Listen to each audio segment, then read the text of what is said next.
अस्सलाम वालेकुम नाजरीन, आज हम बात करेंगे बाल झाड़ के बारे में। मैं छोटा सा टोटका आपको बता देता हूं जो कि आप घर में ही बना के आप इस्तेमाल कर सकते हैं।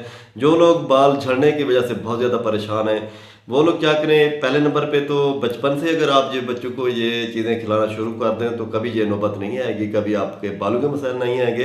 अगर आप 12 साल की उम्र से डेली बेसिस पे अगर आप एक चुटकी कलवंजी खिला दिया करें तो कभी बच्चों में फिर उधेड़ उम्र में जाके आपके बालों के मसाइल नहीं होंगे।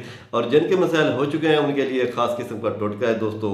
आपने कलवंजी का रोगन निकाल लेना है।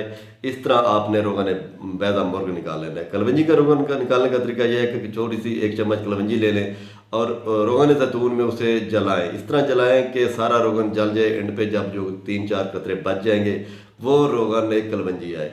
इस तरह आप अंडे बॉयल कर लें। अंडे के 5-10 सर्दियाँ आप इकट्ठे कर लें।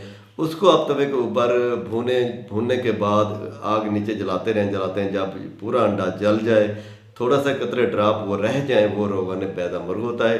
इसको आप इस्तेमाल करें, आप बालों के ऊपर लगाएं। आपके अगर बाल झड़ चुके हैं तो वापस आएंगे। इस तरह कलवंजी को बिला नागा डेली बेसिस पे एक चुटकी आप इस्तेमाल करते हैं। जो 12 साल से जो उम्र के मरीज़ हैं उनके लिए ये काफ़ी हद तक फ़ायदेमंद साबित हो सकता है। बस।